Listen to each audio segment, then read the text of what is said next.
ஒரு ஒளி ஜொலிக்கணும் என்பதற்காகத்தான் இயேசுவோட முகம் சிதைக்கப்பட்டது.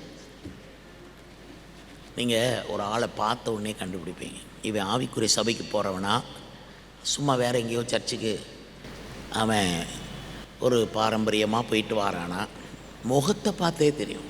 ஆவிக்குரிய சபையில் போயிட்டு வர்றவங்க அப்படியே துணுக்காக தெரிவாங்க. அவங்க முகத்தில் ஒரு பொழிவு, ஒரு மகிமை. மோசேனுடைய முகம் பிரகாசித்து தான் தேவனோடு அவன் இருந்தபோது, அதே போல் நம்ம முகத்தில் ஒரு பிரகாசத்தை தேவன் கொடுக்குறார். இந்த முகத்தை, உங்களுடைய சரீரத்தை நீங்கள் பரிசுத்த ஆவிக்கு ஒப்பு கொடுத்தீங்கன்னா அந்த பொழிவு, அந்த அழகு உங்களுக்கு வரும்.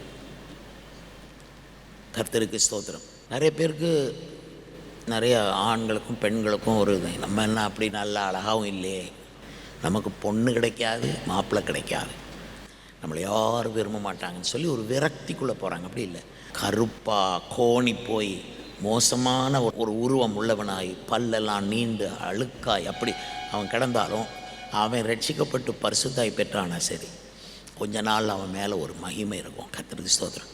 அந்த மகிமையை தேடி ஆட்கள் வருவாங்க. ஹல்லேலூயா. இந்த பையன்தான் எங்களுக்கு வேணும், இந்த பொண்ணு தான் நாங்கள் கட்டணும் சொல்லி தேடி வருவாங்க.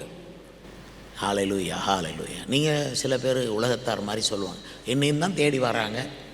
அது என்ன, உங்கள்கிட்ட இருக்க பிசாசு இன்னொருத்தன்ட்டு இருக்க பிசாசை கூப்பிடும், ஏய் வா, ஏய் வா.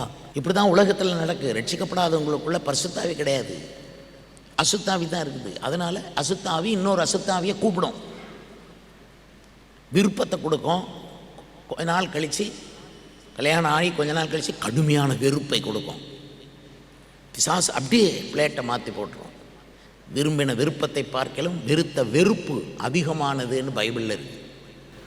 அப்படி ஆக்கிடுவான் பிசாசு. மக்களை உங்கள் பக்கம் கொண்டு வந்துடுவாங்க, கெட்டவங்களை கொண்டாடுவாங்க. நீங்கள் பார்ப்பீங்க, ஐயா ஆளை பார்த்தா வாட்ட சாட்டமாக இருக்கேன், இந்த ஆளை கல்யாணம் கட்டினா நல்லதாக போச்சே நினைப்பீங்க. அதுக்கப்புறம் ஐயோ நரகத்தில் கிடக்கிறேனே, இப்படி ஆகிப்போச்சே, நிம்மதி இல்லாமல் இருக்கிற, தினம் குடிச்சிட்டு வருவார் எழுத அடித்து.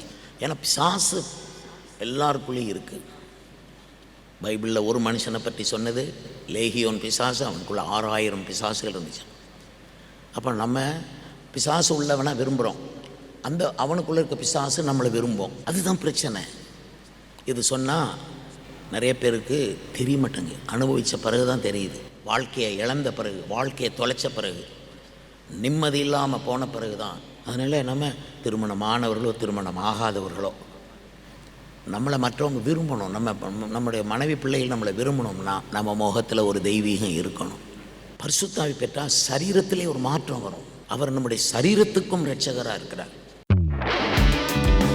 புதியின் கோட்டை ஆலயம் புதிய பேருந்து நிலையம் அருகில், திருநெல்வேலி 620007 தமிழ்நாடு, தென்னிந்தியா. இணையதள முகவரி www.fortopriceministries.org.